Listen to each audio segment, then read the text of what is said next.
Good morning, Sacred Souls. We're here quite early this morning interviewing Kat Shaw, who is a wonderful, inspirational artist, and she's got so many pictures of artwork behind her. I wish you could see. For those of you that are on the podcast, obviously anyone that views this interview on the YouTube will see this. So we're going to be talking to Kat today about her journey, her kind of quest into art and women's power and women's empowerment, and kind of how that's guided her life, really. And we'll kind of see where we go with that, and we'll let her start off by just introducing herself, really, and telling us kind of how she got involved in this work.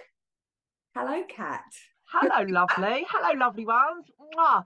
Thank you for having me. Yeah, do you know what? It's not that early for me. I tend to be a 5 a.m. person. Oh, God, if you'd had a 5 a.m. slot, I would have been all over that. That's when my brain wakes up and I'm like, oh yeah, that's when I'm the most creative. So I'm Kat. I'm an artist, which is really exciting. But I could talk for about 700 hours. So do cut in if I'm going off track or anything like that. But so how did I start? I did a fine art degree about 1,000,000 years ago. That was my degree. And then I went off and travelled for about 8 or 9 years. I was a holiday rep. So I would go from summer, like clubbing in Ibiza, and then in the winter I'd go off and be a snowboard guide. And like that was life for a while. Just put my phone on silent. And then I came home and fell pregnant with my daughter, who's beautiful, and she's 18 now. So this was about 18 years ago. I came home and I single mummed her since she was 4 weeks old. And life was really difficult. Like life is still really difficult, even though she's 18, as a single mum. So we kind of trundled through and we got through everything, and literally went from one day to the next struggling. And when she was about 7, like I was really so angry. Like I was such an angry, like pissed off at her dad because he left, and life was hard. And I was so angry. And when she turned 7, like loads of stuff went on. I could go on for ages about, I'd met this bloke and he was cheating and blah, blah, blah. And you have one of those moments where I just, and my granddad had just died, and I was like, I can't cope. Like I cannot see any light anymore. Like I can't even get out of bed. And I'd gone to the doctors, and the doctors had prescribed me antidepressants, and I was like, oh, do you know what? I just can't cope. I'm going to have to do it. Anyway, this is a very long story. I'm doing it really short. Oh, fine. This isn't even the main bit. This is just the prelude to the main story. Okay. So I'd got these antidepressants. I'd gone to my mum's house, and I was scrolling through Facebook, which is just like my decompression is to go on social media and just scroll, and that's like where my brain kind of stops. And this thing kept flashing up saying unwanted chihuahuas, right? And we were living in a rented house. We weren't allowed any animals or anything.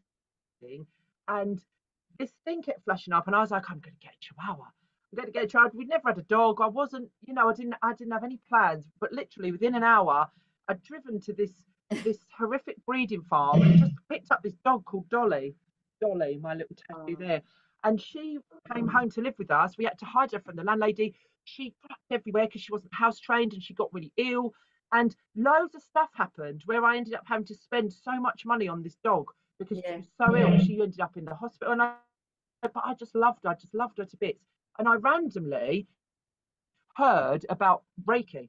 I'd gone into a shop, and my daughter had bought a crystal. The crystal, when everyone's like, oh, nothing's ever coincidence. The crystal broke. I took the crystal back, really angry to go, the crystal broke, and it was £3. But I had Dolly wrapped in a blanket in my arms because she was so ill I couldn't leave her. And the woman in the shop was like, let me give your dog Reiki. I was like, I don't even know what that is. Like, I haven't got a clue. Yeah. Anyway, she gave Dolly Reiki, and very long story later, Dolly got better, and I then learned Reiki. This was in like 2011 or something like that. And that's when I realized I can't hold on to all this, like this anger and this resentment and this like just fury at life, because no one else cared. It was only hurting me, right? So that was the beginning of the journey, Reiki. So I was like, oh, cool, Reiki, animal communication, trained to be a Reiki master, started teaching Reiki. And I was thinking to myself, yeah, I'm so spiritual now. Like I know Reiki and everything's love and light and everything's perfect, right? trotted along for a couple of years, and then the shit hit the fan again about 5 years ago when my daughter became really ill. We've both got EDS, but as she was growing, her body grew really quick. EDS is Ehlers-Danlos syndrome. Yes, it's a connective tissue. It's a connective tissue disorder where we don't have enough collagen in our body, so it affects every single part of connective tissue, which is everything. Investigated for that at the moment. Yeah, we'll talk about that. Hypermobility for years, and now they think it could be that. Yes, we'll talk about it offline more if you want, because me and my daughter both got it. But where she grew very quickly, her skeleton became the size of an adult. I'm 6'1", she's taller than me, but her joints and she didn't have strong enough muscles yet, and her joints, because of her ligaments not having the collagen in, she just kept dislocating all of her joints, and she was in a wheelchair. So we'd gone from this life of, I used to run every morning and be on diets every day and play netball. She played netball every single day, up as high as regionals actually, and I played netball and we did Krav Maga. We were so in this box of having to look a certain way and having to be a certain way. I was working full time, life wasn't great, but I just was on this treadmill of like, yeah, this is what we do. Like, this is life. Just bang on. Then she got really ill, and I had to take 9 months off the first time to look after her, and then it happened again the year after, and then I had to take 6 months off. But within that first 9 months, right, we were living in a flat at the time, so we had no garden. We couldn't get a wheelchair into the flat, so the way we were living in the front room, both of us, on these pull-out beds, because she couldn't move from room to room. She physically couldn't move her body at all. I used to have to pick her off the sofa, put her in the dog bed, and like pull her up the corridor of the flat and lift her onto the toilet for her even to be able to go to the loo. There was no help. This was before COVID, so we were on like a lockdown before COVID even started. There was no occupational therapist. They're like, oh, it takes 6 months to come and get to you. There were no hospital spaces. No one was listening to us. The doctor kept saying, oh, it's growing pains, drink warm milk. And I'm like, my daughter's in a wheelchair, she can't move. So we had this 9 months of sheer hell. And in that time, I couldn't go out shopping. I'm a single mum. We were in this flat. I couldn't go out shopping. I just literally relied on takeaways or the food that people dropped at our house. I was stressed. I was anxious. We were backwards and forwards to the hospital. It was horrific. Seeing your child go through that is horrific. So I did what I do really well, and I comfort ate. And also I wasn't able to exercise.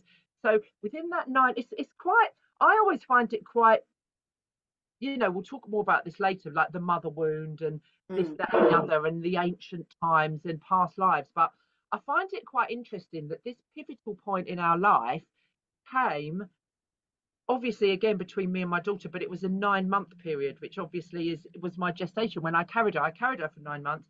And then we had this 9 months of complete transformation and the death of our old life and the birth of our new life. And in that time, I literally ate yellow kettle chips non-stop. Uber Eats, go to the co-op and buy me yellow kettle chips. And I put on more in that 9 months than I put on when I was pregnant with her. I put on about 4.5 stone in that time. So I'd gone from a size 10 to like 16, 18 or something. And because I didn't know any different at the time, I was so disgusted with myself. I was so like body hatred and I was looking. So not only did I have a daughter who was like being registered disabled and she couldn't move, and like the stress of everything, no money, no support, on my own, but I was then looking in the mirror every day going, you're so disgusting. How can you let yourself go? You're so fat now. Look at you. You're honestly, the words I used to myself were beyond. I wouldn't use them on anyone else. I wouldn't even call my worst enemy the way I was talking to myself. And I was looking, and I was just like, and my daughter was hearing me. She'd also put on some weight because she'd gone from playing netball every single day. She was only 13, but she wasn't moving and she was eating, and she was hearing me going, I'm so disgusting. And every day I was wearing the same jumper every single day. I wouldn't wear any of my clothes. So I was like, I'm just so disgusting. Like I've let myself down. I've let myself go. And at the time, I was doing my Priestess of Avalon training, which we can touch on again a bit later. But it just happened to be that we were on the season of Beltane, and Beltane is the goddess Rhiannon, the goddess of love. I've got a picture of her somewhere, but she's well over there. I'll grab her in a bit. But and I was doing this really deep journey with Rhiannon because I didn't love myself. I didn't love myself at all. I haven't loved myself. Even now, it's a daily grind. Not a grind, it's a daily commitment to myself to love Process, myself. isn't it? Yeah, but I hadn't loved myself for all this time, thinking I did, trying to be a size 10, being on every diet in the world, like starving my body, but I didn't love myself at all. And I was doing this really deep journey with Rhiannon where we had to look in a mirror and I just couldn't look. I just couldn't look. I was crying and I just heard the words from Rhiannon saying, I'd also been brought up in a Christian school. I'd been to a Church of England school. So in my head, God was different to me. God was up there on this pedestal. And when we used to do the Eucharist at school, we had to scamper around and eat the crumbs on the floor whilst God was. So I didn't really know any different. And I had this real strong message from Rhiannon, this voice just saying, but we're not separate. You are not separate to Goddess. You are not separate. So if you're saying you love me as Goddess, why are you not loving yourself? Because we're the same. And if you don't love yourself, you can't love me. Not like you can't love me, but it was like why are you not loving yourself if you say you love me? And I was just like hysterical. Those sobs where you're like snot and like my whole body was like. And anyway, that night I took out I hadn't drawn or painted for like years and years and years. I'd been an art teacher for years, but never done it myself, just taught kids. And I started drawing myself for the first time naked ever, with all the rolls and the saggy tits and the nipples that aren't where they're meant to be. And this body that I didn't know, which was 4.5 stone heavier, I was following the contours of it. I was looking at her, and then I was adding glitter, and then I was like, oh, these pictures look lovely. I couldn't look in the mirror and think it was lovely, but it was like a bridge to actually, these pictures are quite lovely because look at the contours, look at the shapes, look at the rolls, and Finding a way of loving yourself again. Yes, and then I showed a couple of my friends, and my friends were like, oh, I hate my body as well. I didn't realize that at the time, 5 years ago, I didn't realize that women hate it. I thought it was just me. When you're like in the world thinking it's just you. So then I painted a couple of my friends, and then it just literally, like, from there, 5 years on, it exploded. I've painted over 3,000 women now because we're just indoctrinated. It's drip fed into our soul from the second we're born as a woman that we need to fit into society. We need to look a certain way. We need to act a certain way. We can't speak up. We can't take up space. If we don't look like this, we're not worthy. If we don't do this particular job, or if we don't act in a particular way, we're unlovable. If we swear, if we're too loud, if we're too big, if we've got our own opinions, all this stuff is drip fed into our soul, and the patriarchy just does a job on women, and if we don't fit in, we think that we're unlovable, unworthy, we're disgusting, we've let ourselves go. Like, heaven forbid we should age. Like, how awful would it be if we aged? And so all these women, literally, it was like I was a magnet, and all these women were just finding me, saying, can you paint me? And the transformational, it's not just me painting women. I don't just paint women. I change women's lives because it's the whole process. They don't just get a painting at the end of it. It's the process of actually committing to yourself and sending me an email in the first place, and then stepping out of your comfort zone. And the way I recommend women to do it is that they video themselves and they watch their bodies moving in different ways, because we never watch our naked body move. And when you look at it and you're like, actually, look what my body can do. Look at it moving in this way. And then they take screenshots. So then that's another step. And then the screenshots get sent to me. That's another step, because you trust in a woman. In this society where we're taught to be in competition with women, be jealous, rip women down, judge what they're wearing. You're entering into this trusting relationship with a woman who is going to see you without any masks, without any clothes, vulnerable, naked, and you're going to be seen. And then it's the honoring, allowing another woman to honor you, so then I connect into their soul, and I paint them as the goddess that they are at a soul level.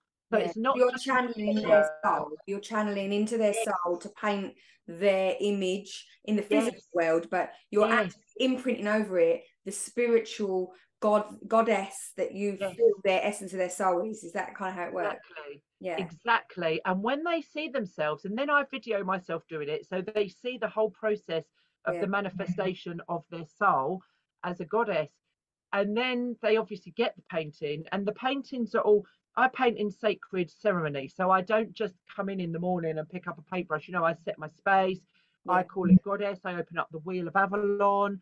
I call in my guides. You know, it's a real sacred process. You know, there's smoke around, there's candles. It's a beautiful, beautiful sacred space. And every painting is imbued with that goddess energy as well. So you're not just looking at a painting, you know, even the prints, you said you've got a couple of prints, even the Yeah. prints, the intention, you know, as you know, every single thing in the world is intention. So for me, the intention in there, for instance, you know, Sekhmet, she is the Egyptian, these are all commissions, but she's the fierce Egyptian goddess of transformation and of change. She's like the Egyptian version of Kali. So anyone who were to buy a print, they not only get the artwork, but they get the intention and the power of the goddess as well. So Yeah. so that's what I basically do in a nutshell. I bring women back into the light where they can be seen as themselves. They can be seen in their dark and in their light. They can be seen with all their roles. You know, these are women's body shapes. Not every woman, you know, women have roles. Women have, when we sit down, you know, our bellies fold over, but we don't see that in magazines. We don't see that in society. We see these beautiful women, and it's not about judging them and saying, oh, they shouldn't be models. They look amazing. You know, a size 6 to 8 body to me is beautiful, Yeah. but it's not representative and inclusive of the entirety of the society of women. You know No. what I mean? So next to them, and I know that nowadays, you know, for one, who makes the call on what plus size is? It annoys me that these shops now are like, oh, we've got plus size models. Who? Why are they plus size? Why are they not And at size targets? 12, they're a plus size, and you think, Yes, hold on a minute, who's moved that bar to make yes, that the plus size? And exactly. you know, Why is there such a word as plus size anyway? But you exactly. know, stores are still, they're so, you know, I went into Victoria's Secret the other day and they've got plus size models, mannequins, but then you look at the mannequins, right? And what they've done, they've taken a beautifully proportioned size 10 woman or size 8, and they've just made the proportions slightly bigger. But where are the back rolls? Where are the saggier breasts? You know, Yeah. where are the stomach rolls? Not everyone has the thin waist, and No, then exactly. to I go don't. plus size. Exactly. So I just want to bring into the world this normal bodies, and we're not only normalizing normal, but we're glorifying it. You know, Yeah. painting on stretch marks, painting wrinkles, painting rolls and stuff like Worshipping that, the and then women age see it. and the aging process. You Yes, know, as your breasts become, you know, a little bit, everything starts to drop south, doesn't it? I know. Now yes, I'm in that you know that crone phase, that like menopausal phase myself, and everything starts to drop down. And we're like you say, we're very much programmed to hate that, to yeah, think that something's wrong, to start to you know, to start to disrespect ourselves of that, because yeah, everything's impinged on the physicality of what we are, and instead of the actual essence of whom we are yeah. inside. And that's what your paintings, I think, do. They Exactly. bring the inside out. It's not just the They physical. bring the inside out. They do. They bring the inside out, but also they normalize normal bodies. Yeah, You know, 100%. I get so many messages every day from women, like hundreds of messages saying, I've never seen myself in art before. I've Mm. never seen myself look beautiful before. The reason I started painting myself was after this message from Rhiannon saying, you are goddess. I was like, wow, that was like my biggest light bulb moment in my life. And so I started Googling goddess paintings and I couldn't see myself. I couldn't see my body. I could see these beautiful ethereal goddesses, which who are beautiful, but I couldn't see my body. So I thought, well, I'm going to paint myself into Yeah. goddesses. I'm going to paint my body. And women say, I've never seen my body in art. And they say, I've never felt beautiful before because they're not represented. You know, the representation is so important because how can we love ourselves and Mm-hmm. appreciate ourselves if we've never seen ourselves portrayed as beautiful or worthy or lovable, if we're only opening magazines and seeing one particular body shape, the second we don't fit into that is the second we say, well, we're obviously not good enough because you know we're not represented. And that is what I want to do, represent every single body shape so that every single woman can be like, wow, that's me. You know, I see myself. And that's why I keep all of my paintings are faceless. You know, people always say to me, why don't you draw faces? Because goddess is within all of us, and I want women to look at them and almost have it like a mirror and see Yeah. their own face reflected back. You know, by putting a face on, I know Sekhmet's got a face different because she's a lion, and that's the face of the lion. But not one set. I think when I first started, there's about 3 paintings from 5 years ago with faces on, but I think that makes it more personal. And I know that every single woman can empathize and can connect with a painting without a face because they see themselves reflected back. It's like they're reflected back as the goddess, you know, that their face becomes the face within that painting. And I think what you're doing is so important. It's so important in a collective healing. It's, you know, for helping women, you know, just to be happy with whom they really are. Like we were saying a minute ago about the, you know, the image of the body, the physicality of the body being such a, you know, a thing that we almost like can't identify with. And I've had my own struggles with body image over the years. You know, I've had anorexia, I've had bulimia, you know, I've had a lot of wounds to the I am, if you like, and not feeling perfect. And throughout a lot of my adolescent years, because I had you know, I experienced abandoning parenting, and, you know, I grew up in a single parent environment as well. My mum had 3 kids. We were quite poor. We didn't have a lot. And there was a lot of that struggle, similar to what you're saying you went through with your daughter. I had that in my early years. And you know, obviously part of my healing process, you know, took time over me becoming a parent, and it was really having my children that helped me to work through a lot of that stuff, and becoming a psychotherapist and doing my spiritual work the same as you. But I think there's this guilt, isn't there, that we carry as women as well, of like our wounding our children. Because I know my own daughter's had her struggles with eating issues and things, because like you said with your daughter, she heard me telling myself all this hate speech from her infant state to, you know, and that's the most important part of growth in a child. It's that absorption. They're like a sponge. They don't understand that when you're angry or upset with yourself, that it's not about them. They think there's something wrong with me, there's something wrong with me, and you end up kind of giving that to your own child. And this is what you're doing is amazing, because it's about relearning to love yourself, you know, and to heal that I am wound, that perfection wound. And, you know, I'm sure you must feel very privileged to be working with people in that space. I mean, it must be, you know, when someone's disrobing and like standing there in their naked form in front of you, did it kind of throw you off to start with? Was you a bit like, oh, this is a bit embarrassing, or was you just like, no, never. Listen, we live in this capitalist consumerist society that thrives on women feeling less than, because that's how they make their money. Hold me in pants, you know, liposuction, Botox, you know, push up bras. We live in this society that keeps women feeling like crap about themselves so that obviously money can be made. But no, nakedness,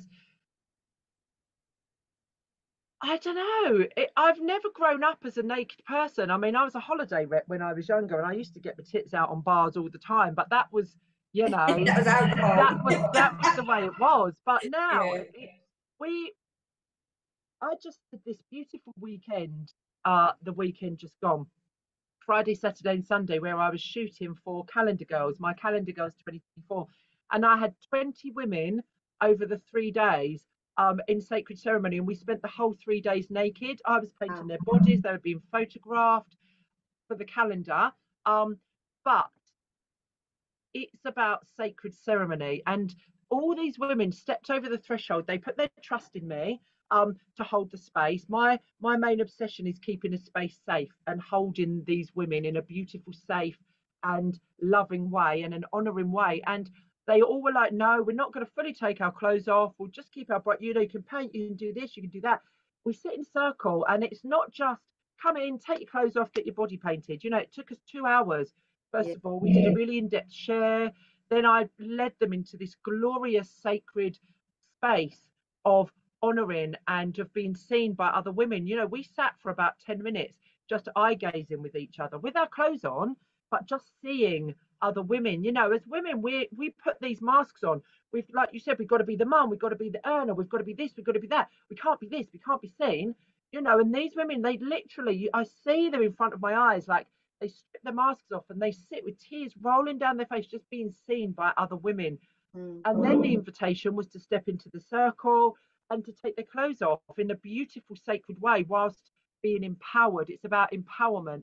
You know, it drives me crazy that women's bodies are put in two categories, either sexual or shameful. You Yeah. know, women's nakedness is either only sexual, or she's asking for it, or shameful. Don't let me see. Like, how dare you see? This is right. Even on Facebook, you know, a man can share his nipples, a woman can't. Yeah. There is no equality. So to lead women into this space where they either send me their photos, because I've painted women all over the world, they send me their photos.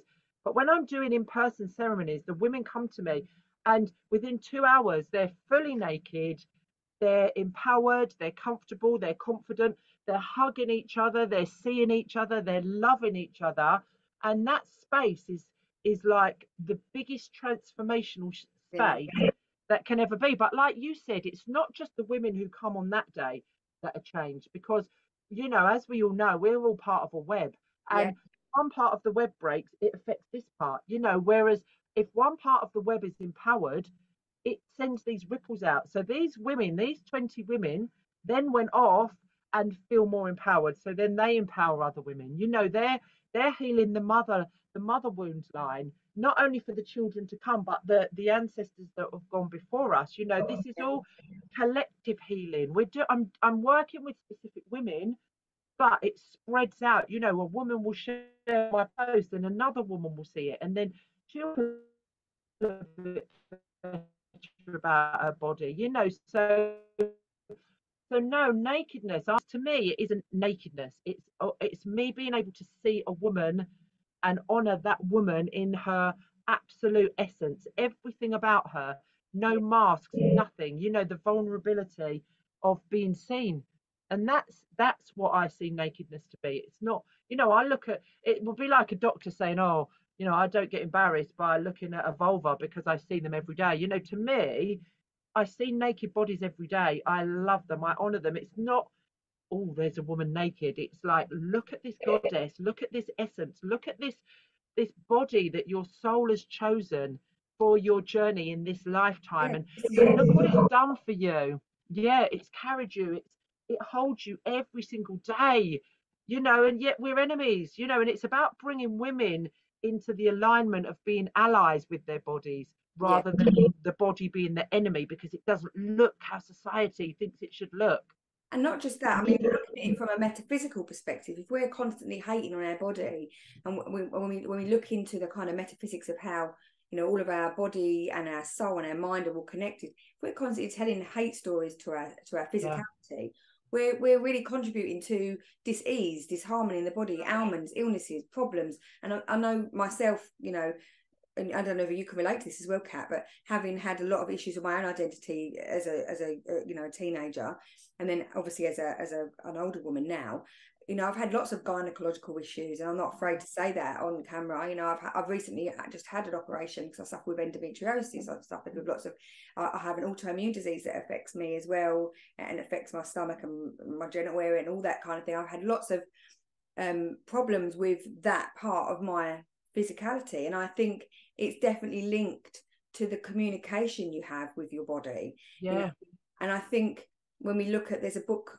I can't remember her surname, it's Candice, I don't remember her surname, but she talks about this book called that she's written called Molecules of Emotion, and she speaks about how every single cell in our body has a consciousness, and it's communicating with every other part of our body. So if we're telling ourselves, I hate you, you're ugly, you disgust me, you yeah, know, you're not good enough, you don't work properly, you're just really co-creating and entangling with that message and recreating yeah, it, because we're constantly manifesting, aren't we? If we was to only realize our own divine power and divine essence as co-creators of our own reality, yeah, we realize that by that talking in that way to ourselves, we are creating the canvas of which we stand on. You know, that yeah. is it. That is who we are, become.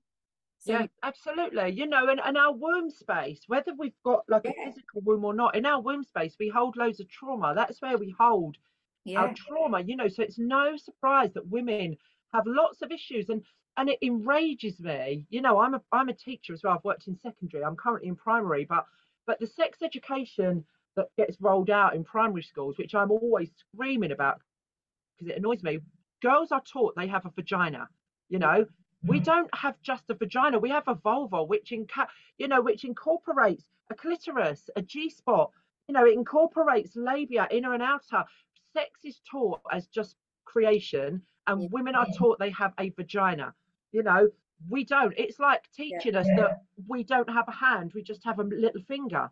You know, what about the rest of it? Why are girls not being taught this empowering language? Yeah. How can we own ourselves, like you said, and love ourselves and create this body of power if we don't know what we've got at the actual, you know, physical parts of our body? You know, I grew up thinking that I just had a vagina.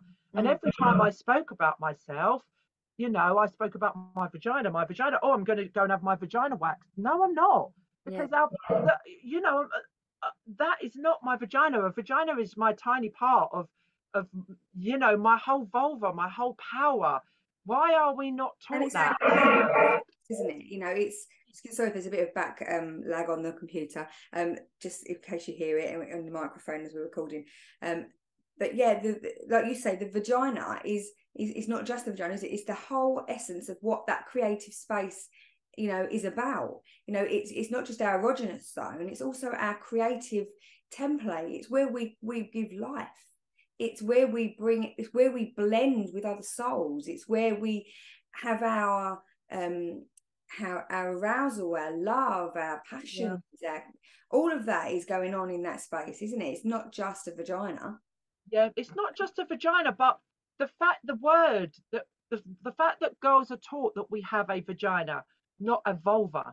You know, Yeah, the vagina is just the tiny. I mean, it's not tiny. A vagina's bloody amazing, like you said. It yeah, births and it is amazing, but our sexuality is repressed to just a vagina when actually we have a vulva. You know, the vagina is just part of the vulva, and this drives me crazy that girls from a young age aren't taught that as well, because how can we grow as women in power and be empowered by our sexuality and our strength when we're repressed to not even being taught the correct names for our body parts? You yeah, know, it just enrages me, and this is where the shame comes in, and this is where the sexuality comes in. You know, and also, why is it not okay to be sexual and enjoy it? You know, this is all these things that women are just brainwashed by the patriarchy in life, and these are all the barriers that I'm just trying to break through. mm-hmm. You know, about women, and we can be equal, we can be a hot mess, or we can be sparkling, you know, and in every single part of ourselves Yeah, we are welcomed, we are honored, and we are loved. But it's also about sisterhood for me. It's about this, there's such a big sisterhood wound between women, because when women are together we're strong and mm. we rise and we're powerful, whereas society wants to keep us apart. We're taught to, you know, growing up a teenage daughter, watching her at school, the bitchiness, the Yeah. competitive, the judgment. You know, women see women and they judge each other and they bring each other down, and they It's almost literally, like, sorry, it's almost like you're kind of programmed to be like that. It's like yes, even when you're watching the news sometimes, for example, and I've been guilty of it, where a newsreader will come on and she'll look a bit old, and then you think, oh, she's getting a bit old for that. And you think, well, why is she? And you have to yes, stop yourself and think, why am I? It's like I've been conditioned to think that. Why is she too old to be on there? She still looks beautiful and amazing. yeah, Why yeah, should there be a cut-off point of what a woman is allowed to do? You know, yeah, just because of the fact that she's aging, she doesn't look aesthetically as perfect as perhaps she's expected to look. What's yeah, that about? You know, it's only with reflection that you start to realize that you've been conditioned in the same way that other people have. It's about breaking down those boundaries and conditions, isn't yeah, it? And I know you yeah, were saying about your work, working with the soul. So when we start to look at that, you know, how does your work encompass that kind of, you know, gender inclusivity and that kind of, because obviously in the world that we're in now, and where we kind of have all of these different genders and gender identification and that kind of thing. How are you inclusive with your work? You know, is it because you're working purely from the soul perspective, so it's not just about how somebody presents in the physical? How does that work for you in that situation? Have you been presented with that at all? Yeah, this is an interesting one, and it's quite a controversial one. Yeah. So there's a few things I'll say on this. The first thing is, I do not believe women have equality in this world with men. That is my first and foremost thing, and that's the wounding that I work from. It Yeah. annoys me. So I don't ever feel like I have to be kind to men or big up men or go, oh yeah, but I know it's not all, like the not all men hashtag drives me crazy. I've got beautiful brothers who I know are so amazing. I've got amazing friends who are raising amazing sons. I Yeah. know it's not all men, but I don't, it's not my job. I wasn't put on this earth to empower men. Men have been born with the privileged birthright of being able to do more than women. So I am put on this earth to empower women only. I don't care. I don't care if I offend men. It's not my job Yeah. to mollycoddle men so that they don't feel hurt by my opinion. As a feminist, I do not want women to rule the world. I don't think women should rule the world. I just want equality. Yeah. And the amount of inboxes I get from men saying, "Oh, yeah, but you hate men," and it's not about no. It's not about not all men. It's not about. I don't want to be mansplained. I don't care about your opinion. I care about empowering women. I'm not put on this earth to make your life more comfortable as a man. So that's the first thing. And this is a big thing where people, I get loads of vile inboxes saying, oh, yeah, but not all men. And no. I know that, but I don't have to explain it. I don't care. I know that. But the majority, it's in the 90s, it's like between 95 and 97% of violence or hatred or abuse to women is by men. So that's my first point about gender and stuff like that. Like, I mean, obviously gender is a societal stereotype, so we'll talk a bit more about that later, but that's my first point. Like, it is about me empowering women. Yeah. I'm all about the women, and if I offend a man along the way, I'm sorry about that, but that's not my problem. No, and you're working with I divine wasn't feminine, aren't you? You're trying to bring out that divine feminine energy Well, I am. I wasn't within born with women. male privilege, so I've had to fight harder to get. I'm banned every single day nearly on Facebook because I share things like this, because it's run by the patriarchy, it's run by men, and the patriarchy doesn't just affect men; it affects women just as much. So that's my first point on this. It's about men and women. So I'm here to empower women. Now, that's why I paint women. I don't write my posts in order to make men feel more comfortable. I write my posts in order to make women feel more comfortable, because we have further to go before we get equality. I love men. I fucking love men. I know some lovely, lovely men. So I'm not a man hater at all. I'm a feminist who wants equality. Now, when it comes to diversity of bodies and stuff like that, I also get loads of inboxes. Why have you not painted someone with this? Why have you not painted? So I had an inbox once saying, why have you not painted a woman with a gunshot wound? Well, I paint from my whole ethos. I refuse to paint from my imagination, because I know as well as you do that my imagination is warped by society. If I were to sit down and paint somebody from my imagination, a woman, even after looking at 3,000 women's naked bodies, I would still probably paint pert breasts, small waist, bigger hips. So I only ever paint from photos. This is my whole point of it, because I know that even I'm brainwashed by the Yeah. patriarchy. So I can only paint what I'm sent. So when the people are moaning, well, you haven't painted someone who's only got one leg. Well, I haven't been sent that photo. What do you want me to do? I'm not just going to make it up. I'm not just going to fabricate someone. I Yeah, can't. you're painting from real, aren't you? You're painting from Yeah, real I'm you've painting got from in front of reality, you. so I can only paint what I'm sent. So that's the first thing. I paint the photos that I'm sent. The women who choose to send me the photos, I paint them. So I can only be as inclusive as the photos that I'm sent, and I focus mainly on body diversity. Now, when it comes to gender, this is an interesting one, because it boggles me And I spent some time trying to work it out.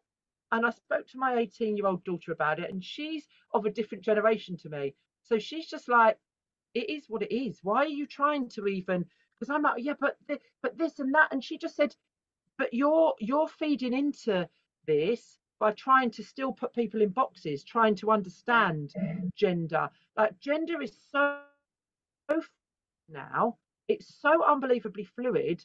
That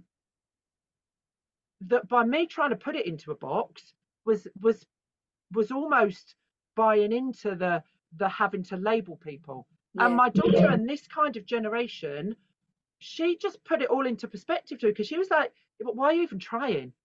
People just are who they are. It is what it is. That was gender fluid, and I wanted a painting, of their body and how their body looks and what that is about. You would do that, wouldn't you? You would paint that body. I'm inclusive of everyone. I run ceremonies myself for women, and I'll tell you why I do that, because I'm a school teacher as well. I couldn't teach from someone else's lesson plans.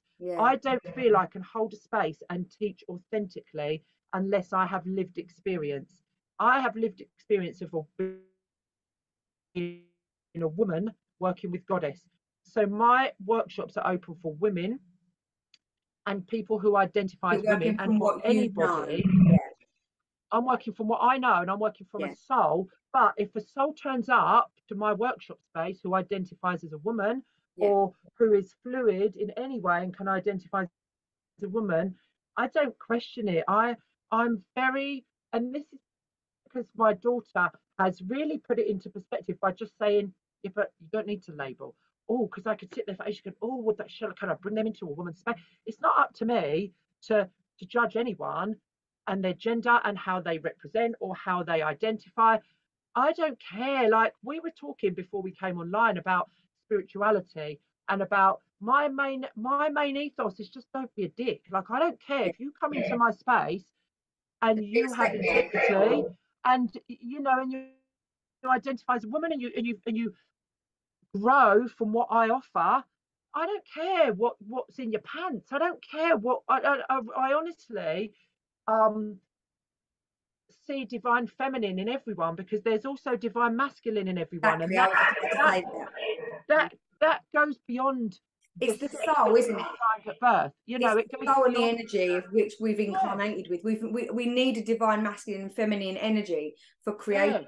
We can explore this in in metaphorical ways, in that that we could say that the physical body is divine feminine, or we could say that the physical body is divine masculine, couldn't we? Because somewhere along the line, the spirit that enters the body, that helps to create the soul from being born, what do we call that? The divine feminine or the divine masculine? Once we start to decipher and dissect it, which probably sounds a bit way-woo and woo-woo now when I'm trying to say it to you, but my point of that is, we need the energy of something being put into something and something being created from that to create life in general. So with that being said, we are all part of both. Every single soul and being on this earth plane, is a combination of divine essence, masculine and feminine, irrespective of which volume of which is what. It's irrespective. The matter is that we are both of those things, and how we choose to express those dominant energies within us is unique to that soul, that person. So in my view of things, I see people as souls. How they wish to display that and showcase that essence of whom they are is down to them. And it is, and it the divine masculine and the divine feminine gets confused for male and female. Exactly. They are gender stereotypes, or they are the sex that we are assigned at birth. To me, I would rather someone come to me with their shadow on show and their light on show, rather than be spiritually bypassed and be like, oh yeah, I'm carrying all these crystals and wearing all these clothes and I've got all these sacred geometry tattoos, but actually they're a dick. And they're not facing their shadow, and they're not doing the real deep work. They're doing the surface. I want people's truth, and I want people's reality, and I want people's authentic self to Yeah. step forward to me. And I will hold that, like I will hold that more than, you know, as an empath and as someone who reads energy, I know within a split second if you're bringing me your truth or not. Do you know Yeah. what I mean? That's what I want. I want people to bring me their truth, their vulnerability. I don't want to see this polished version of Mm. someone who's acting in a way they think they should act in order to be spiritual. I Yeah. want someone who brings their raw, authentic soul to me, and that's what I will hold. So I And don't know if that answered your question, but it yeah, no, really, it it does doesn't even 100%. assume. And we had this discussion, didn't we, at the Yeah, beginning, before we came on air, and we was kind of talking about, you know, how much, you know, fakery there is in spiritualism, in the spirituality yeah, kind of field, and that, you know, it's not just about what you dress like and what crystals you got hanging off you, and, you know, like you say, the tattoos you got and things. This is about you being genuine and authentic yeah, and in connection to your soul, your yeah, divine spark. And this is what this whole life experience is about. Is about being in contact with that, and showing compassion and love, and, you know, vibrating from that frequency, and sharing that. You know, there's no point keeping that all yeah, to yourself either, is there? Which is what your work does. It's you're sharing that love, that authenticity, that yeah, inclusivity, that, you know, divine connection, and you're putting that on a canvas. But that's not where the work stops. It's not just the yeah, print, is it? yeah, It's the journey to get there. It's then the journey that picture has in influencing the collective, you know, the yeah, journey of that individual and how their energy influences the collective energy.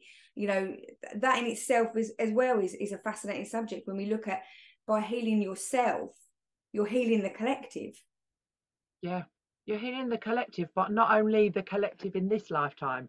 You know, Exactly. we're healing the ancestors. We're healing the we're healing the lineages that have been before us for thousands and thousands of years. You know, if you think in the ancient times, you know, even women's blood, even women's menstrual cycles have been vilified. Oh, I've got the curse. You know, oh, don't come near Yeah. me. I've got my period. You know, in the ancient days, women were their blood. You know, I work a lot Sacred with blood ceremony. magic and my cycles, but Yeah. women would go and they would go into their red tents and they would all bleed together and leave the children at the home with the men in the villages, and Yeah. women It would would just be a go off sacred and rite of passage, it'd wouldn't be it? sacred and it would be Yeah. honoured, and it would be a woman's magic and empowerment. You know, so why is our blood now so dirty and disgusting and vile? You Exactly. know, it's there's all these things, you know, and I get inboxes even from women. You know, the women, I get inboxes from men a lot, you know, obviously oh yeah, I had one just yesterday because I'd put a picture up of my body, saying my body, my choice. And I had my hands over my breast because I'm shadow banned every day. So and I get an inbox saying, "Oh, I want to see your nipples." You know, this is what men think they can do. It just blocks. See you later. Doesn't even bother me.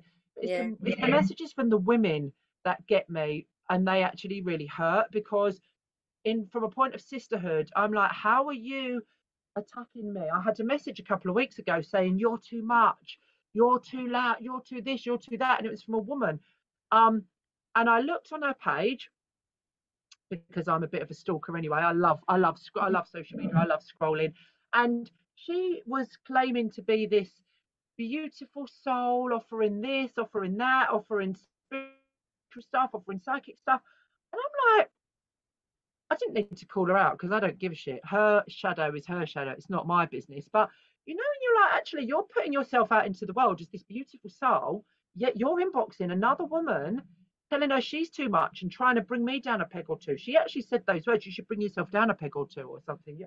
And I'm like, But hang I on a minute. think a lot of that, what happens, I think, and this is, you know, where the psychotherapist in me steps in the two is for, because I think a lot of what that actually is projective identification. And it's also where people are seeing something that they need to minimize because they're in competition with that internally. They want to Yeah, be bigger, so they kind of need to diminish that. They need to yeah, move that out of the way so that they feel that almost if they do that and they move that person out of the way and quash them emotionally, that they'll be able to stampede over them and get to the light and get to the, you know, the spotlight with a yeah, bit more ease. And that's the sad thing in this world, isn't it? Where we feel that we need to diminish others to flourish in our own energy. And we absolutely don't need to do that.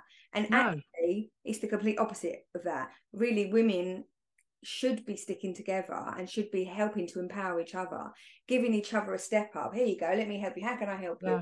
And it's the same in all of these fields. Like in spirituality, I've come across, in mediumship, just in general, I've come across so many people in the 30 years I've been involved in it that would literally take the job you're offered from underneath you. They literally, there's such a lot of ego, and that to me isn't being spiritual, because spiritual is being reflective. It's growing from your shadow. It's growing from those not so great things about yourself that you could think, oh, I'm a bit jealous and a bit envious of that person. Why? What is it about them? Look at it. Why do you feel like that about that person? What is that person making you feel, and why is that happening? Where does it come from? Does it come from not feeling loved as a child? Is it from not feeling validated, not being heard? Where's it coming from? Because you cannot grow unless you're being reflective, and projecting onto other people isn't growing. You're just hurting other people from your own wounds. It's the shadow work. This is what I said when I started Reiki 12-15 years ago, and I thought, I found it, this is it, love and light. And I thought I was the bollocks. I was like, yay, look at me, spiritual. Everything's love and light, love and light, love and light. Actually, it's not until now where I'm actually so deep in my shadow that this is where the work is. The work is in the shadow, because otherwise you're bypassing everything else. You're projecting your shit all over everyone else. And that, the light is massive. We can all be there. And when we're in the true trust and flow of the universe and Goddess and what Goddess provides, we know that there's enough for everyone.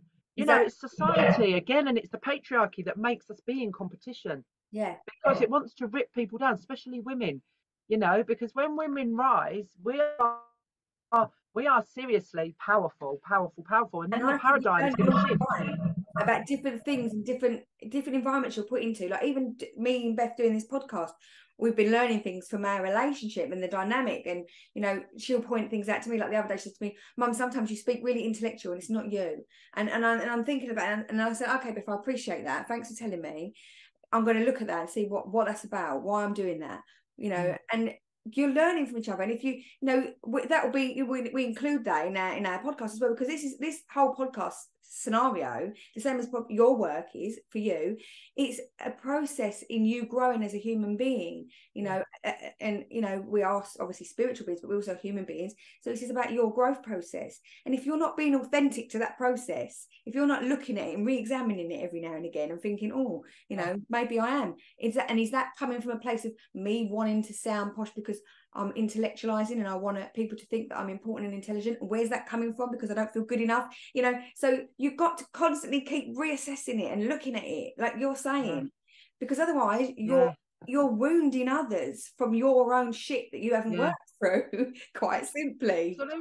Absolutely. And I love that you and your daughter are doing this, because the motherline wound, for me and my daughter, she's 18, she's so, obviously I love her, I'm a mum, I've got unconditional love for her, but she's also really fucking cool. She's so fierce and she's so amazing, and she is my greatest teacher. This is why I've done a lot of past life work, and there's lots of connections that we've got, but this is why I've had to stay single to mum her. She's 18 now, so she's going off on her own way now, but she's my biggest teacher, and she's always been my biggest teacher, because she's my biggest trigger, because she says things to me. The other day, no, it wasn't the other day, it was about a year ago now, a year and a half or something, and I was late picking her up from school, literally like 2 minutes late. I'm running, I'm working, I'm doing this, and she just said to me, do you mind being on time?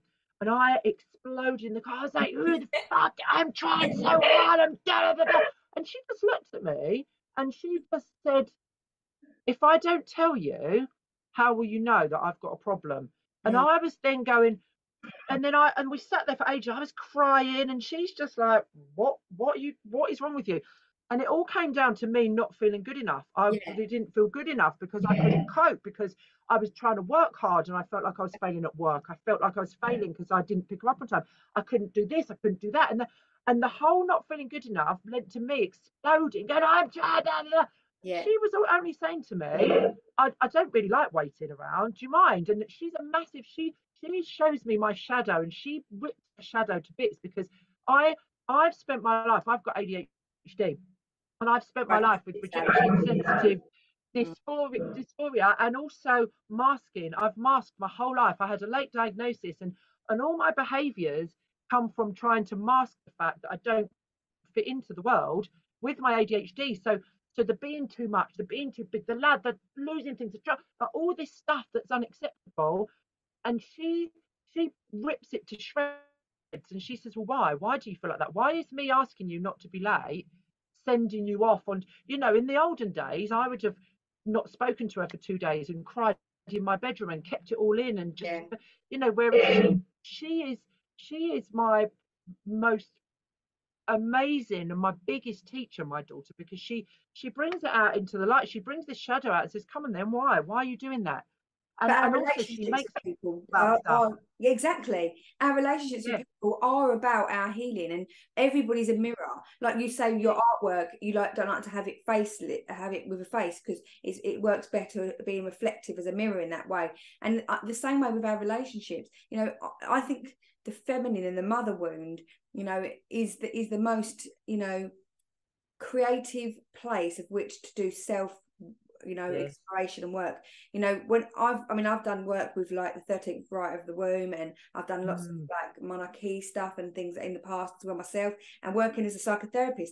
Most people that come to you that have got some kind of somatic problems with their gynae regions or something, when you start to go back into, their relationship with their mothers or their grandmothers, there's some kind of wounding or some kind of ancestral wounding there that's manifesting in a physical illness or complaint. yeah. And I think we need to take direction from our children. We need to take direction as mothers from our children, and meeting the needs that they need us to be, but not unrealistically.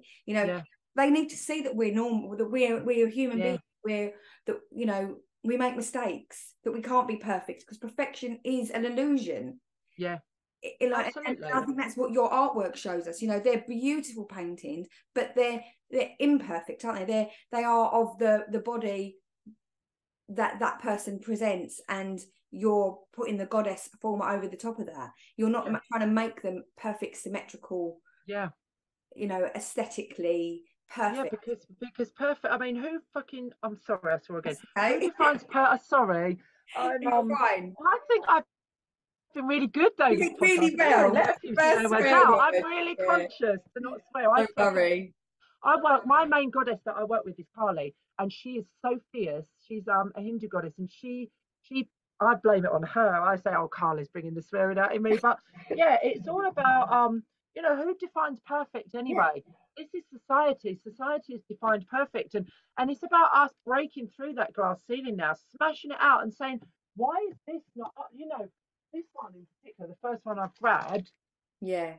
Look at the stretch marks. This news, she's had 7 children.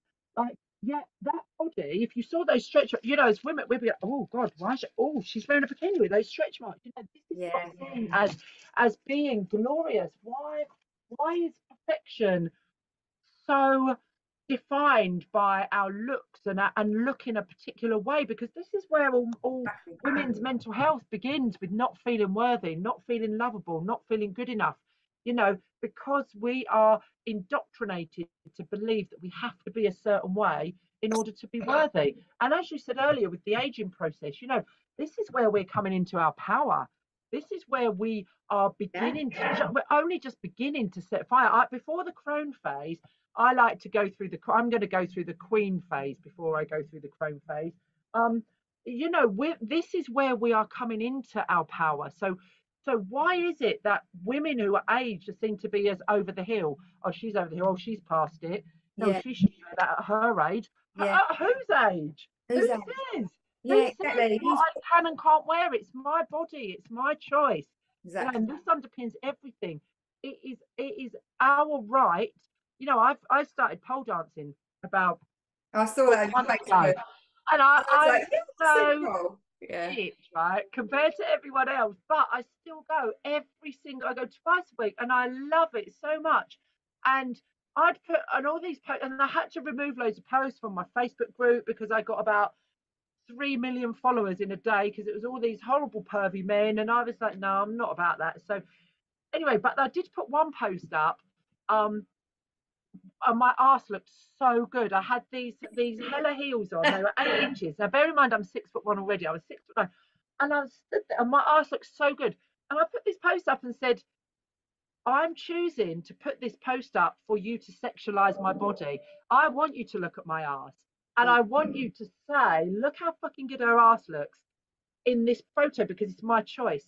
Whereas if I put another photo up, unless I offer you to sexualize me, you don't have the right to. It's my body. I could put up a naked photo of my body, and it's my choice for you not to sexualize it, But unfortunately, society sees nakedness as being sexualized. Do you know what I mean? The second I put a photo up of my naked body, I'm obviously being sexual. Well, sometimes I am.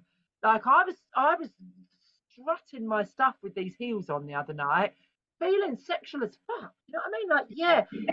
And yes, this is me stepping into my sexuality. And yes, I want you to look at me in that way because that's how I feel. But on another day, I have the right to put a photo up of my naked body, and I don't want you to sexualize it because this is where society doesn't. This is what like people don't get. It is our choice. We don't have this autonomy over our bodies where we get to choose, and also we get to define another place for us to be that isn't just sexual or shameful as naked. Where's the section where we can be empowered? And that's what these women go through on this journey. It's about seeing themselves as being empowered in their nakedness rather than being shamed or not feeling good enough or just being looked at as sexual. And that's that the message behind some of the work that you do isn't just about the artwork as well. It's about being in control of your energy, and that is a message that sends out that message to men as well. In what you're saying there about the sexualizing your body, sometimes I suppose it's hard for men to know sometimes, what they should and shouldn't do, and in that respect of like when people are putting pictures out there, but I suppose it comes down to the fact of in their own mind being in control of their own desires, because we're living in an environment, aren't we, where if we were to think that we're living in that natural environment like lions and animals and wildlife, they're all running around just having random sex with random animals, aren't they, like just following their ids and their desires, and constantly just being in sync only with their desire, if that makes sense. But we're not just our desires, are we? Because we're also having to live in the real world. So it's about putting those desires in check, really, isn't it? And making sure that to a degree, men in that respect, just because they're seeing a naked picture doesn't give them the right to have, they can have a feeling about it, but it doesn't mean they have to express that. You can keep that and keep that contained. Yeah, exactly. And it's all about they're not taught that, they're not taught that a woman's body isn't sexual because society classes it as sexual. Society classes it's taboo. Nakedness is taboo. Nakedness is either sexual or shameful. I know I say it all the time, but if society is brainwashing men and women with that, then of course that's going to be their reaction. And this is why I shout so loudly, because that's not the way it should be. I used to say to my daughter, they used to say, oh, you can't wear spaghetti straps at school in sixth form, or you can't have your stomach out. And she'd go in with her midriff showing, and I'd say, and they'd send her home, and I'd say, why? Because it's the school rules. Why is it the school rules that she can't have her stomach showing? Why? And they couldn't explain it. Because it distracts boys. Because that's not my daughter's problem. That's them boys' problem. Go to them and give them a rule. Go and give them a rule. If you can't control yourself looking at my daughter's spaghetti strap or stomach, go home. And I think it's about self-regulating, and it brings us back to that space where we're actually having to be more in touch with our own drives, desires, emotions, feelings. We all have that own personal responsibility, don't we? To be, you know, to be respectful of others, to be compassionate to others, to be loving and caring towards others, to regulate our own impulses, drives, emotions. And, you know, as someone with 2 ADHD children myself, and I think I probably have ADHD. I've never been diagnosed, but I most probably have. But again, a bit like you, I don't see the point in being labelled with it. I probably have it, and that's just that. But it is hard to sometimes regulate your drives and your desires and your enthusiasm and your excitement and your, you know, but again, it's not impossible to do. You learn how to do it. You know, because you're starting to, you know, meditation and things like that. You find tools that help you to regulate those things. And it's the same be said for men. You know, what gives men the right in that respect to just be going around, you know, sexualizing and being, you know, showing their arousal to women in short skirts, or feeling that they have the right to touch somebody when they haven't asked or been invited. So and the same for women with women, or, you know, gender fluidity. It's exactly the same scenario. Whomever, you have a personal responsibility to be in control of your own emotions, desires, drives. That's down to you. That's on you. You know, how you act, how you behave is on you, isn't it? It's personal, but it's not about not being sexual and not having desire. No, you know, we all have the choice, and exactly. this That's is my point. the bottom line for me, is that it is consent, it is choice. If I choose to put myself on Facebook like I did the other day, with my arse looking so hot, it was unbelievable, and I invited people, have a look at my arse, look how amazing it looks, look how sexy my bum looks. That's an invitation to look at my body in that way. But society doesn't have the space for me to share my body without it being looked at that way, without an invitation. Do you understand what I mean? Exactly. This is what this, because I have lots of conversations with, I've got a good friend who's a man, and he's so lovely, and he really tries to understand, because he's a bloke, and he's like, yeah, but I see tits, and I'm like, oh, tits, you know, and I'm like, that's cool, because sexuality and being sexual is amazing. That's life force, that's life, but it's whether I choose it to be looked at in that way or not. You know, and this is what we need to start unpicking. Like, we could speak for hours and hours and hours about this, because it's never going to happen, because at the moment, because society cannot see nakedness as normal, you know, because it's not normal, because it's taboo. That's when it becomes naughty or shameful. When or you go into sexual, tribal, you know, but women are walking around naked all the time within their communities. You know, when you look back into into shamanism, and you go back into, you know, those kind of segregated communities of the past, it is, you know, people wore less than nothing, you know, literally. I don't think there's still tribes now in certain countries where, you know, they don't wear any clothing whatsoever. You know, some it's only our culture.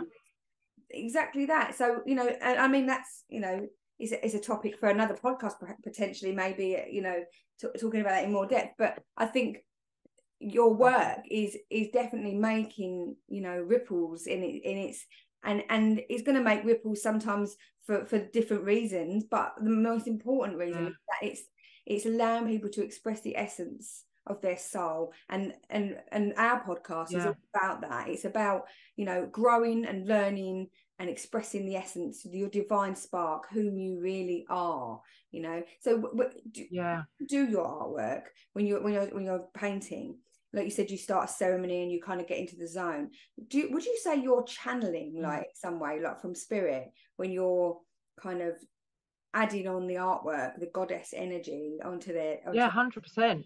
Yeah. I sit back and I'm like I only finished Sekhmet yesterday. She's going to her new home tomorrow. I've carried her around ever since. I took her up to bed last night.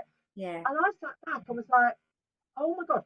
Like, I sit back and I'm shocked, like, wow, did I just do that? But it's not me doing it. It's about when I paint, it's about removing that conscious part of my head that says something should look a certain way. And then, and obviously I'm connecting into the person's energy and the person's soul, but also I'm just allowing goddess to flow. You know, I'm just allowing goddess to flow through.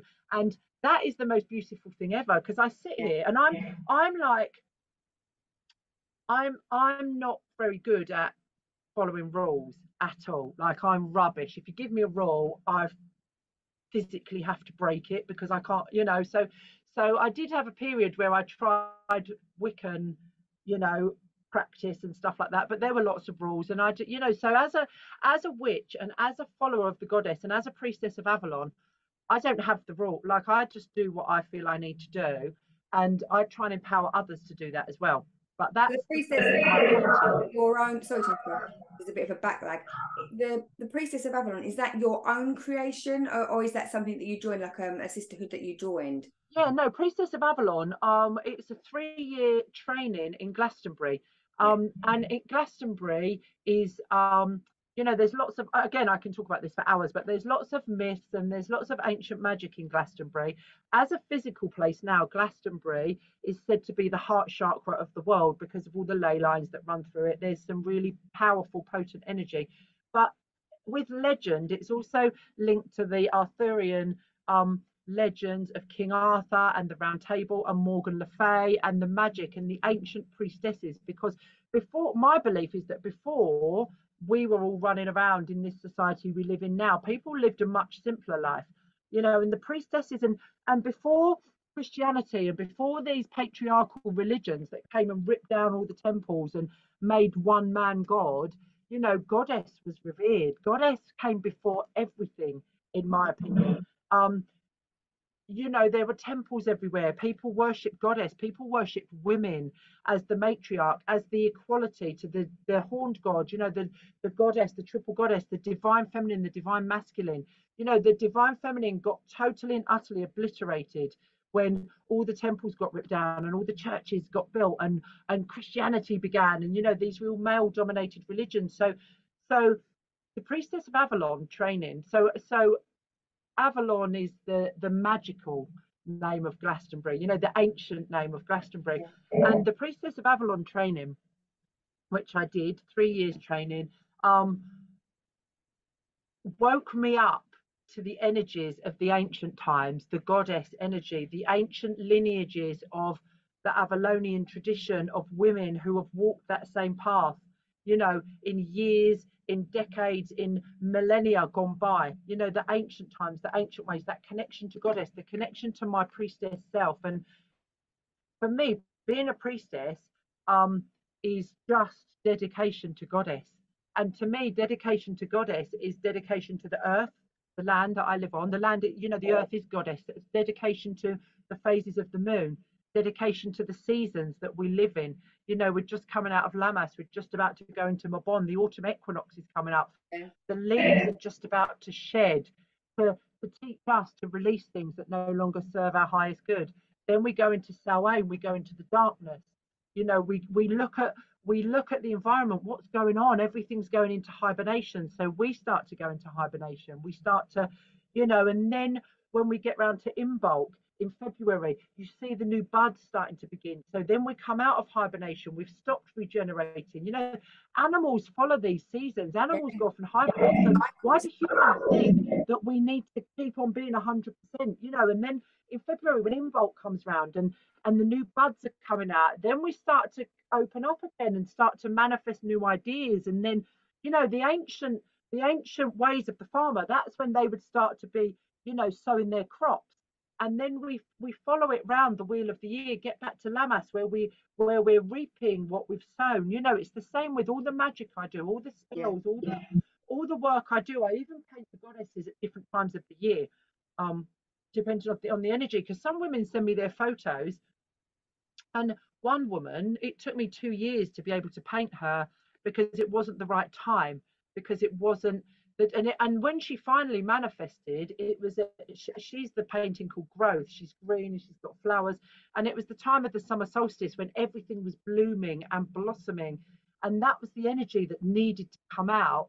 You know, like you said, I can't force what I do. No. Some people will say, "Are you finished?" No, because it's not me doing the painting. It's not just me sitting down answering an email. It's me waiting for goddess to flow through me and it has to be the right time, and it has to be the right energy vibration, and it has to be the right moon cycle, or the right time of the year, or the right goddess that steps towards me all of a Do you sudden, ever like see a heaven. person and then think that? Do you ever have it when you see a person think that person is that goddess, this is that person, even if they haven't presented to you for a picture? Do you ever look at someone and just think, oh my god, you are, I could Yeah, see that energy in you? Because obviously you're yeah, working with the energy of the person, aren't you? You look at them yeah, and you think, wow, you know.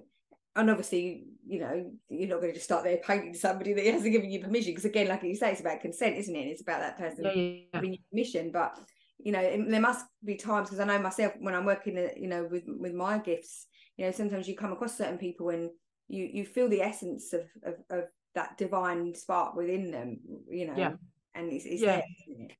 It is, and it's different each time. Like sometimes, like you said, someone will send me their photo, like this particular view. I'm so obsessed with this painting. I know I keep talking about it, but I just love it so much. He sent me a photo, and immediately I knew Sekhmet. You know, that's Sekhmet. Whereas other people will send me their photo, and I'll start painting them, and a different energy will come through. So it won't be a goddess that other people know. It'll be like, there was one. This woman sent me a photo, and she was meant to be painted underwater, and she's called goddess of the deep. Like that isn't a goddess name that people know, like Aphrodite or Venus, or you know, the Lady of Avalon, or Sekhmet, or Isis, or something like that. It's just, you know, their energy comes through. But going back to your original question, yeah, it takes over. You know, it's not, I don't decide what they're going to look like. I don't ever, like sometimes I might say, oh, tell me your favorite color or a few of your interests, but normally people don't. They send me their photo, and the goddess just manifests. She manifests in front of me. And it's really beautiful for me, because not only am I sat in the energy of the person I'm painting, but I'm also sat in the energy of the goddess that's coming Yeah, through. And some of them, they come through me, and I feel them in my soul when they're coming through. There was another one that I painted, and she kind of sat on the stool and watched me, the goddess, and talking to me the whole time, like, and do this and do that, and this person and that. So there's difference. Sometimes I hear, sometimes I see what I'm meant to be doing, sometimes I've got instructions of what's meant to be going. A lot of the time I'm just not, you know, not even there. I listen to audiobooks a lot when I paint as well, because, or I watch Netflix or something like that while I'm down here. Even in sacred space, people think I'm sat here like omming the whole time. That's not me. I do other stuff as well, because it gives my conscious brain something to do, which allows my subconscious to just flow. Because if I'm sat here trying to focus, the paintings that I try and make look a particular way, they turn out rubbish, because that's my consciousness. So it is just literally, you know, like you, when you do your mediumship, you don't consciously think, oh, I'm going to tell that, but you know, you just open, and yeah, you let it flow. And this is the same with my painting. I open up, and I just sit here and I say, just move the paintbrush, do what you're meant to do. Use me, like I'm here is your channel. Like when I do workshops, when I do painting workshops, or when I run my circles, or any workshop I do, anyone who works with me, I do loads of stuff on Zoom. I don't plan anything. I don't plan anything at all. Like even you were like, did you read the questions? I'm like, no, I didn't, because I've got such trust in Goddess. Like you would with spirit, like me with spirit, with Goddess. I have so much trust that they know that I'm like, I was just about to say I'm their little bitch, but I don't mean that. But they know that I'm here, yeah, and they speak through me. Like, and sometimes I'll say really wise stuff, and I'm like, I'm not wise, but and also with my ADHD, I remember nothing. So if I tried to oh god, write something down and remember it, I yeah, don't remember anything. So my trust, and every single painting I sit down and I'm like, oh, I don't think I can do this. I don't know what to do. But it's that trust. You know, I open a workshop and I turn the Zoom on, and there's 50 women sat there, and I'm there thinking, holy shit, I don't know, I've got nothing planned, but because I've got that trust, you know, it'd be like you standing on a platform. You've got the trust in spirit yeah, that you know that the words are going to be put in your mouth. I know that these paintings are going to manifest, because I know that Goddess wants me to spread her word. She wants me to spread her love. She wants me to empower women. This is what I've been born to do. So why would she let me down? You you're know, following your soul destiny. yeah, if she's put me on this trajectory to be this fierce voice to empower women, at the detriment of my own sanity most days. But, you know, why would she not be there to support me? Why would she not be there to help me create, talk to me, to tell me what to do next, to tell me how to answer this or that, or, you know, to give me the power to do it? It would be like, you know, Goddess is that unconditional love that I have for my daughter. Why would I want her to fail? Why would I want her to look stupid? Why would I not want to give her all the information she needs for life? That's my relationship with Goddess. And again, people think you have to be a certain way. Like, I'm always in painty clothes, or I'm in, like, my hair's a mess, it's not washed, I'm looking filthy a lot of the time, you know, especially when I go to Glastonbury. I never wash when I'm there, but it's about that truth of saying, like, I don't have to be a specific way. Like, I swear all the time, when I'm talking to Goddess, I don't do the hail. I will sometimes hail and welcome a goddess in, but normally I'll just chat to a goddess like I chat to you. Like the other day, we're going through this situation at the moment. I explained it to you earlier, and I'm asking Carly for help all the time. And the other day I was driving to work, I was fucking crying my eyes out because I can't think of a solution logically. So I'm saying to Carly, why the fuck are you not giving me a glimmer? Where are you? Like, I'm asking you, come on, show me. Fucking come on, bring this to me. I need something. I need your help. You know, for me, it's a dialogue, as I would talk to anyone, as I would talk to my daughter. And what I would, you know, there is no failure for me, because I know what I mean is there's no failure when it comes to me, like doing a painting, or doing a Zoom, or doing a conference, or doing a workshop, because I know that the words are going to come, because my biggest thing is that I have the trust. You know, I have that trust in Goddess, that, like, my daughter always says to me, how do you keep coming, you've painted 3,000 women, how do you keep coming up with ideas? And I'm like, because Goddess is never ending, she's eternal, but also she will give me, like, I don't lay in my bed at night and think, oh, tomorrow I'm going to paint this, I'm going to paint that. You know, I just have the trust. And the creativity flows through, doesn't it? Yeah, and that's the thing you need to remember with the situation that you've got as well. Like, you need to have the trust that whatever will happen is divinely intended to happen, and that is all part of your process at this moment in time. And although we don't necessarily want things to happen in our lives for a certain reason, you know, as myself included, you're going through some transitions at the minute as well. You know, there's that need to want to hold on to things, but you can't. You have to let things flow, because everything is impermanent, isn't it? There's nothing. The only thing that's certain is change. Yeah, absolutely. And death. Exactly. And we're in that, as we move into that kind of phase now, where it's more, you know, scorpionic in nature, and we're going into that kind of Plutonian phase now, where it's all about rebirth and transformation, and we're kind of moving into that autumnal stage where that's what nature shows us, isn't it? It shows us about, you know, things changing, letting go, movement, and your life's reflecting some of that. And I think when we do this work as individuals that are, you know, are channeling and are using our extrasensory perceptions to you know, connect to the divine essence and other people's energy, I think our lives very much reflect that of which we are. So they do become very impermanent, very changeable. We have, you know, very extreme ends of things that go on, and the amount of people I've spoken to on these podcasts and in life, in my work, is the people that are involved very much in spiritual transformation, whether that be for themselves or in the assistance of other people, they go through massive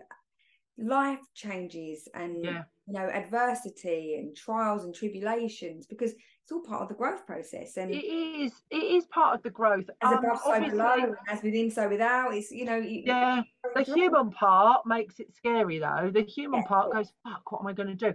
But I mean, if you think about my biggest, you know, our trauma in life was 5 years ago, when my daughter got ill, was in a wheelchair and couldn't walk. That's when the painting began. You know, I would still have just been on that treadmill of working. You know, I would never have done this had I not gone through that. The worst, darkest night of my soul was when my daughter was really, really ill. It was just, there aren't even any words. But from that has come this. You know, from that has come this. And I'm a bit of a, you know, with the universe and with spirit and with Goddess, they know that I have to have quite severe lessons. Because, you know, the motto of Carly is, I have to make you uncomfortable, otherwise you're never going to move.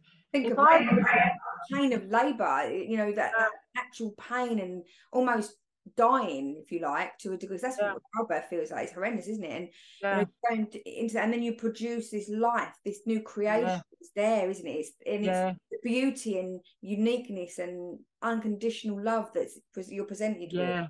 It's it is a new canvas. It's amazing. I'm not good at listening to whispers either. I'm not good at listening to the universe's whispers. So they have to come in hard with me in order for me to learn lessons. Like they'll be whispering it for like a couple of years, and I'll just be kind of ignoring the whispers, because people settle into their comfort zones, don't they? And then the universe goes, no, no, no, it's time for you to up level. So you've not listened to my whispers, you've not done it yourself. So here we go. Let me hit you with some big, you know, me and my daughter always talk about burnt toast. We were obsessed. Well, I say me and my daughter, but it's always me obsessed, and she's just the long suffering, you know, daughter of me. But I'm always saying to her, like, burnt toast, this has happened because of burnt toast. You know, the burnt toast theory is when, if in the morning you burn your toast and you're running late for work, and then everything you're late, everything goes wrong. But the burnt toast feels like the worst thing in the world.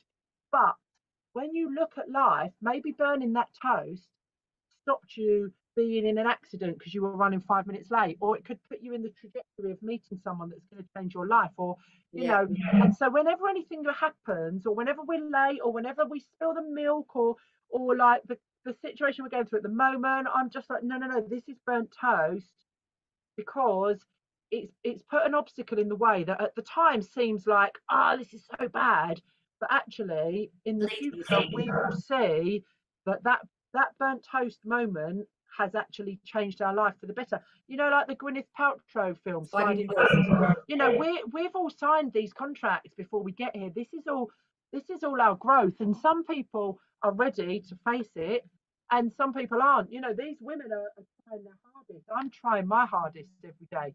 Face it. These women are the people who buy my artwork are trying to change and to shift and to step out of the patriarchal paradigms that keep us small.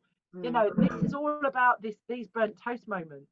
You see it. You know, you're delayed at the airport, so you flick onto Facebook and you're like, I'm delayed, and then you see a post on Facebook, and that changes your life. Do you know, it's all about these burnt toast moments where life is so amazing if we can take out the conditioning. And you know, life's in session, as they say.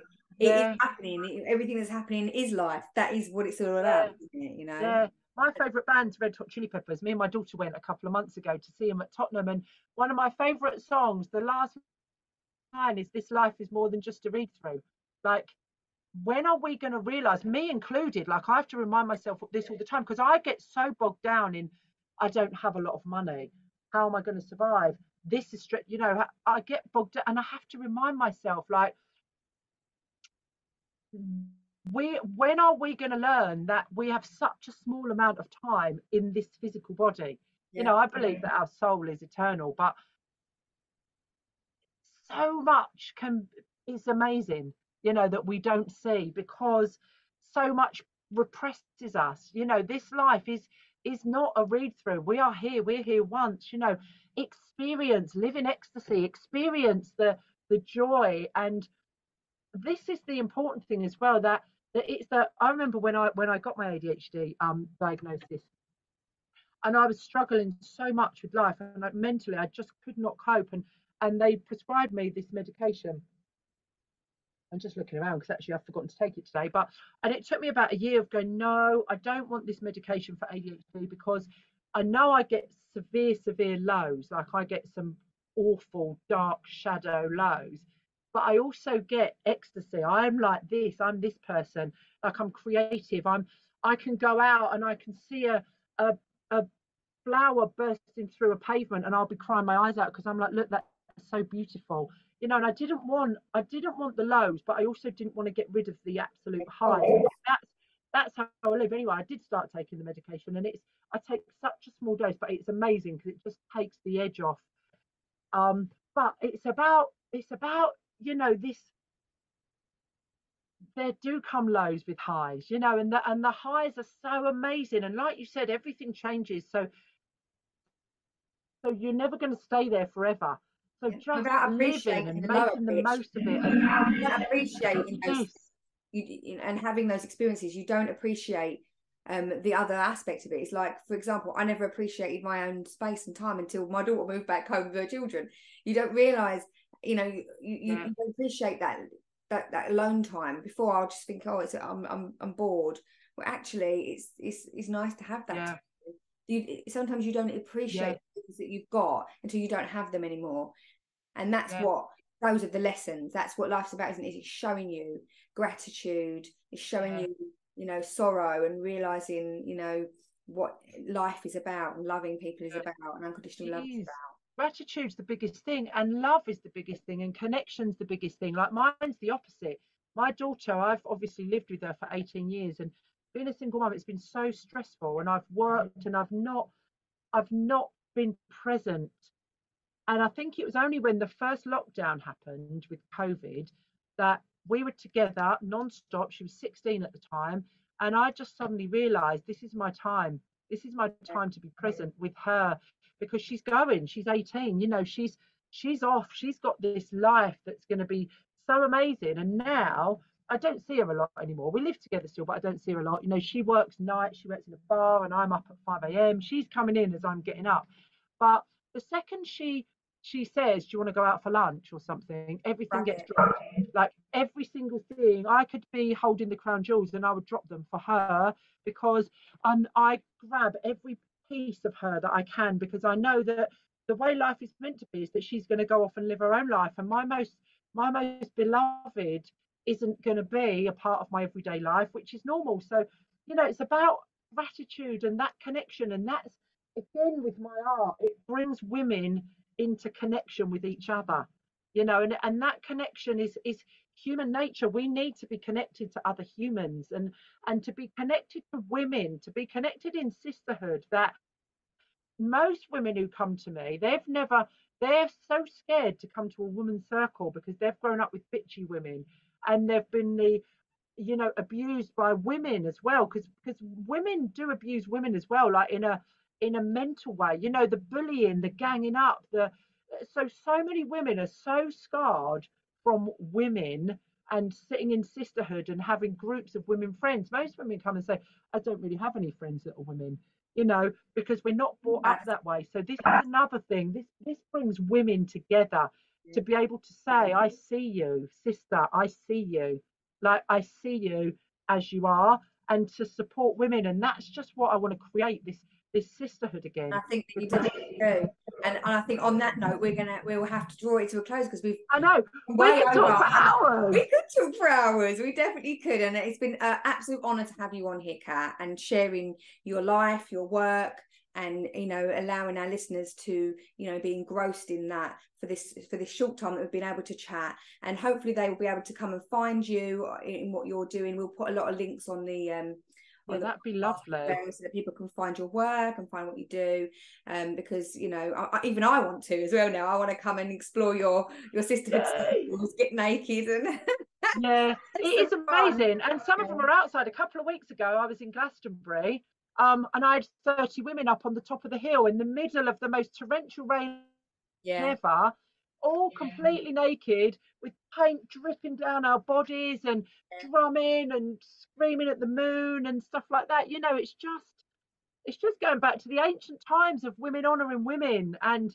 us honouring women. And what you're doing is amazing as well. We've all got our little part to play in raising the vibration of the earth, and we all do it differently. But what you and your daughter are doing is so amazing as well, because you're doing what I can't do. You're getting it out there with like a podcast and stuff like that. So that's fantastic as well. The art side of it. I know my daughter was gutted she couldn't be on this interview today, because she's very artistic as well. So she would have loved to have been involved in this. So we'll do another one. We'll do another one. That would be lovely. If we have you on again, that would be fantastic. Because then we can go through some of your other art as well. Because this one being my favourite, this one is the Goddess of Peace.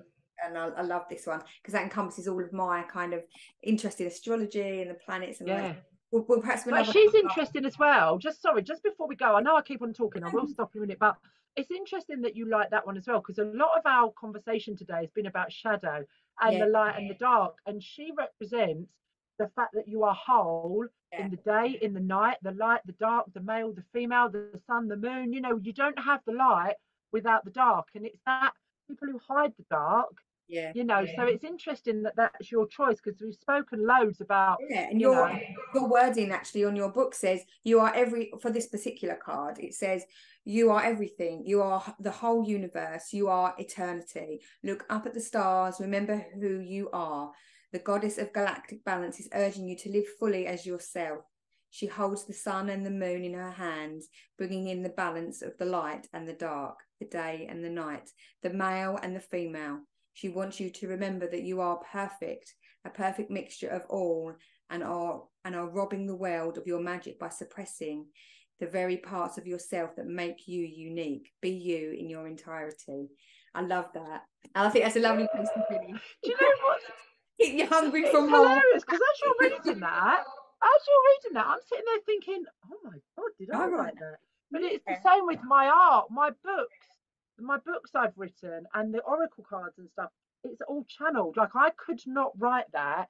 I could not actually sit down and write that from my brain.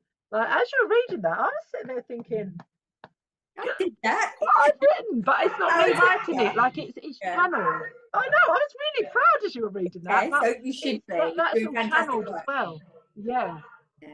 Thanks, It's been an lovely. absolute honour to have you on, Kat, and I wish Yeah, you thanks all for the having success. me.